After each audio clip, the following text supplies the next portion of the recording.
sokkabrjót.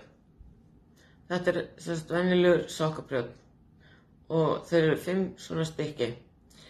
Mig langar að sýna ykkur þennan hérna. Þetta er líka sokkabrjót, en hann er dálítið mikið styttri. Mér finnst alveg rosalega þægilegt að nota bara styttri. Ég tala til dæmis í uppskriftinni minni af hárbandinu að nota styttri sokkaprjón. Og það er vegna þess að það er mjög þægilegt þegar maður er með fáa lykkjur og þá er þetta ekki, að þvælast fyrir manni. Það er eiginlega stundum þannig að það er svona eins og þvælist fyrir manni þegar maður er með fáa lykkjur á prjóninu. Þannig að þetta er alveg brilljant og ég er bara farin að nota þetta eingöngu.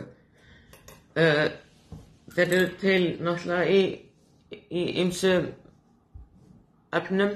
Þetta er til dæmis tréprjónn, þetta er stálprjónn og það er bara mismunandi hvað hentar hverjum og einum og þið verður bara að finna það svolítið út fyrir ykkur sjálf.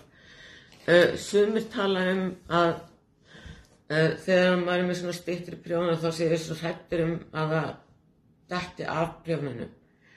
Hér er ég með stuttan prjón og á honum eru 30 lykkjur.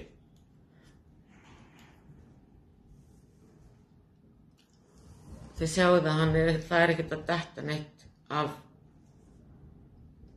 Og maður er yfirleitt þegar maður er að nota sokkaprjóna, þá er maður yfirleitt aldrei með fleiri en 30, yfirleitt svona 20 og eitthvað undir það á hverjum prjóni. Þannig að ég mæli með þessu.